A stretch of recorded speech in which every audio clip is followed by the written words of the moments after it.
You have to be willing to accept pain and being hurt and being rejected.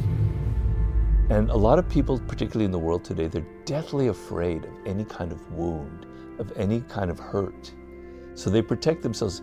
If I don't go out in the world, if I don't date people, if I protect myself, then I'm never going to feel hurt. I'm never going to feel rejected. And you want the opposite thing. To be rejected is okay. It's a good thing in life. It teaches you something. I tell people, if you've been rejected, if you've been hurt, on to the next person. Just go on, find somebody else. Don't internalize it.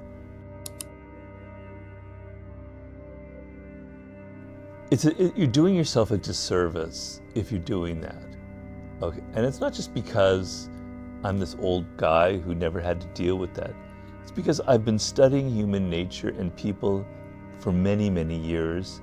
And I'm not good at a lot of things. I can't shoot a basketball like I used to. I'm not good at a lot of things, but I understand people very well and human nature. I wrote a very thick book on that. And your ability to understand people, not virtually, but in the flesh, eye contact, being able to be in front of them, to talk to them, not through a screen, but actually there, to actually have to be funny, to actually have to communicate, to actually have to say something interesting, to actually have to express interest in their world. You need to be in front of them. You need to be there and see them. And in doing that, you run the risk of doing the wrong thing, because on that computer, on your phone, you can kind of make yourself seem like, the hottest thing on the planet. You can create a whole fantasy that's not real. But when you're there together, everything's real, and you're going to say something stupid, or you're going to not look so great, or your hair's going to be all messed up, whatever. It's okay. You've got to learn human skills. You've got to go out there and you have to deal with people, because if you don't, it will ripple outside of your dating world into your work world, into your social world. You won't know how to deal with colleagues. You won't know how to say something. You won't know how to be charming to people, right? You'll be all shy and nervous. Wow, swiping. It doesn't take anything. But to go to a bar or to come up to a stranger and try to talk to them and try and get them interested, man, that takes guts. And you're being timid, you're being weak, you're being a coward. Put yourself out in the world, face rejection, and try and develop some real people skills, because social skills are a muscle. And if you don't ever exercise that muscle, you're just going to be really flabby and you'll never get anywhere. You want to exercise that muscle through real experiences, not through virtual experiences. I wrote the book because I was a little bit worried. People were taking the 48 laws of power as all that matters in life. If I'm good, if I have the people skills, if I can be like a con artist, if I can kind of bluff my way through life, that's power. And there's something missing from that scenario, and that something is you actually have to be good at what you do. You can't bluff your way through life, right? You could be the CEO of a company, you can master all the 48 laws of power, but if you're incompetent, if you don't have the necessary skills to see it through, then it's all going to blow up in your face. So mastery is an extremely important component in the game of power, in your success and your feeling of fulfillment in life. And basically what mastery is essentially using the human brain, this immense organ, this gift that you have been given, the most powerful instrument that we know in the universe, the billions of neurons that are there, the connections, it's immensely powerful. Mastery is using that brain that you were gifted with to the maximum effect that it has, to reach a level of not just creativity, but to have an intuitive feel for exactly what's going to come next. So if you're a soccer player, you know exactly, like Pele did, or Messi, exactly where the players are going to be. You can anticipate them with a great pass, or like a great basketball player. You're a chess master. The chessboard is in your head. You have seen 15 moves in advance, whereas the other person's only seeing a couple of moves in advance. You're a pianist, and the piano is so deeply inside of you that you don't have to even look at your fingers. It just flows out of you. That is mastery. It's an intuitive feel for the instrument that you are using. And to tell you the truth, it is the most joyous experience a human being can have. But what interested me in the story of Freddie Roach was, and I met him and I got to know him very well, is he was not a great boxer. He was not a master boxer. He was a journeyman, right? You know, he took a lot of punches. His record was good, but wasn't great. He was not bad, but he was maybe a mediocre boxer. And his career is over at an early age. He took too many punches. I don't know exactly how old, early 30s. And as a lot of people in that situation, like you mentioned, Olympic athletes, he was very depressed. And he's wandering around Las Vegas trying to make a living. And he's doing telemarketing, you know, and he's like reaching the bottom there. You know, he's I don't know if he's suicidal, but he's close to it. And then he wanders into a gym and he starts sort of seeing some boxers training there, and he starts helping one of them. And I mentioned that moment where Joost Elfer said, Robert, do you have any ideas for books? And suddenly, whoa, yeah. Helping this person, suddenly he had that light bulb go off in his head going, this is what I was meant to do. I'm not a very good boxer, but I am a great teacher. I know boxing. I know the strategy. It's all in my head. I couldn't perform the right thing, but I know about it in my head. And he was able to translate that skill. So I love that story for the ability, the lesson that it has, that you might be that lawyer who's 29 years old, who's like Freddie Roach, who's boxed out, who's taken concussions, who's taken too many punches to the head. And you can segue into something else and become a master, as long as you understand that Freddie didn't go saying, oh, I'm going to become a politician. I'm going to become a writer. I'm going to become a rock star. No, he's going to take his boxing skills and become a great teacher. And over the course of 10, 15, 20 years of teaching, he knew every little aspect of what we call the beautiful sport, the strategy of boxing. He had it in his head. He wasn't the man punching, but he was the man telegraphing, telling people how to punch. I think it's an amazing story, an amazing lesson. You know, when I was pulling nails out of those boards on the island of Crete to pay my way off the island, and I was pretty miserable, if I ever looked at the 500 boards that I had to pull out the nails, I would have killed myself. I just did each board at a time, each rusty nail, and took them out one board at a time. You don't sit there and go, wow, I've got 19,800 hours ahead of me. You just do what you have to do. So here's the beauty of it, Randall. If you're starting out, you're 21 years old and your apprenticeship starts, which is usually about 7 to 10 years long, whatever field you're in, and you have chosen something that you want, that interests you, that excites you. In some way, it doesn't have to be exactly what you're going to end up doing, but it excites you. Those hours just float by. Yes, it's painful. Yes, you have to learn things. You have to practice. You have to take your punches. You have to take some pain. People have to criticize you. But in general, you're having a great time. You're learning. You're young. You look good. You have energy. People like you.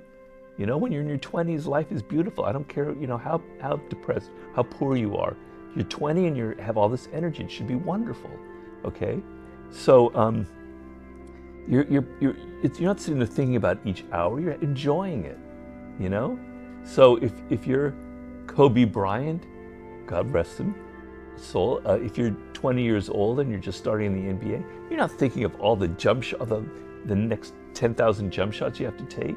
You're in the moment. You're getting better each day. You're progressing. You're competing. You're getting better, and you're enjoying it, and you love it because you had a great love of basketball. So you don't sit there and count the hours. You'd kill yourself if you did. You're in the moment. But if you don't find the career that was meant for you, if you have a bad match, if you were meant to be a basketball player and you're a lawyer, that's a terrible metaphor, but it's something like that, you're going to be miserable. You're going to be counting those hours. You're going to be going, damn it, I have to do law for 8 more years. I have to put 10,000 hours. Shit, I'm never going to make it. You're going to tune out. You're going to be a failure. You're going to start taking drugs or something. I don't like the word passion because it sounds like a perfume ad or something. I don't like that word. I like the word desire. Okay? So, because passion is like something kind of uncontrolled.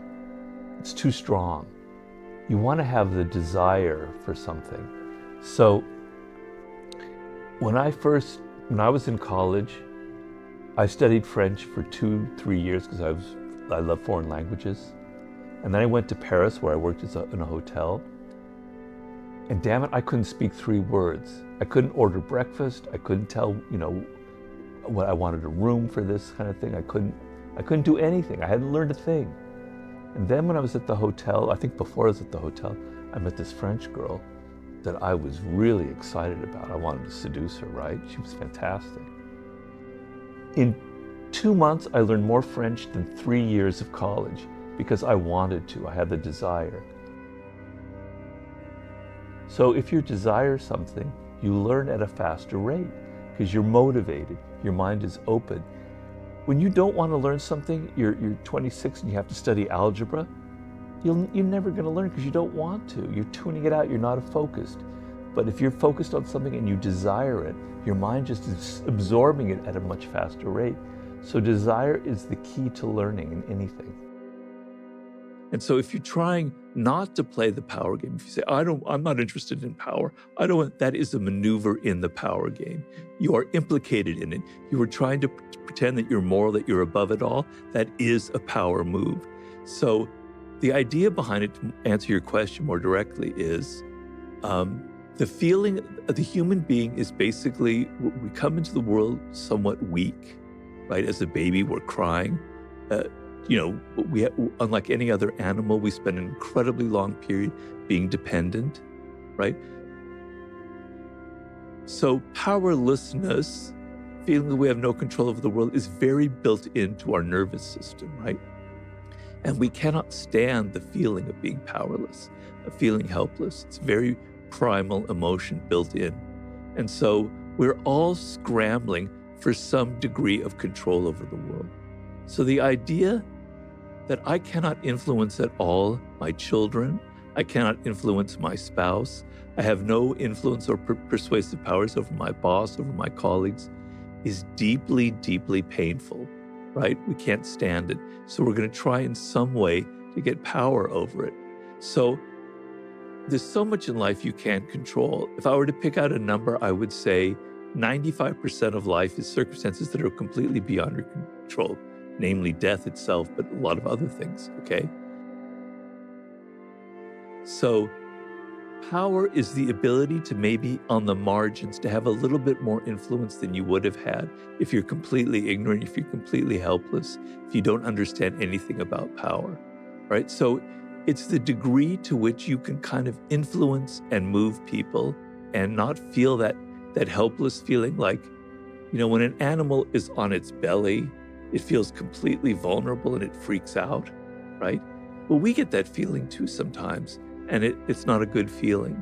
So to the degree that you have confidence that you can direct the course of your life, that you're not just simply open to any circumstances aren't pushing you around, that is the feeling of power. It's also the degree of power over yourself, self-mastery, mastering your own emotions, etc. So it's that slight margin of control that kind of knowledge can bring you, and I think is how I would define it. Emotions are extremely important to the human being. You can't be creative, you can't think, you can't write a book, you can't make a movie, you can't be successful without some kind of emotional background, something powerful motivating you. Your desire to have power is what's going to make you kind of try and get it, right? Things like ambition or whatever. For me, it's a desire to write a really good book, something that's very true or real. So if I didn't have any emotions, I wouldn't be able to write my books. And actually, a lot of anger is what impels me to write a book. But the thing about emotions is that when you feel an emotion, so many things are much more complex than we imagine they are. We use language, and language is just kind of this screen that doesn't really describe reality. Emotions are very complex. They're not simple. They're a mix of things. They're just basically these hormones churning up inside of these chemicals that we ascribe anger or love, etc.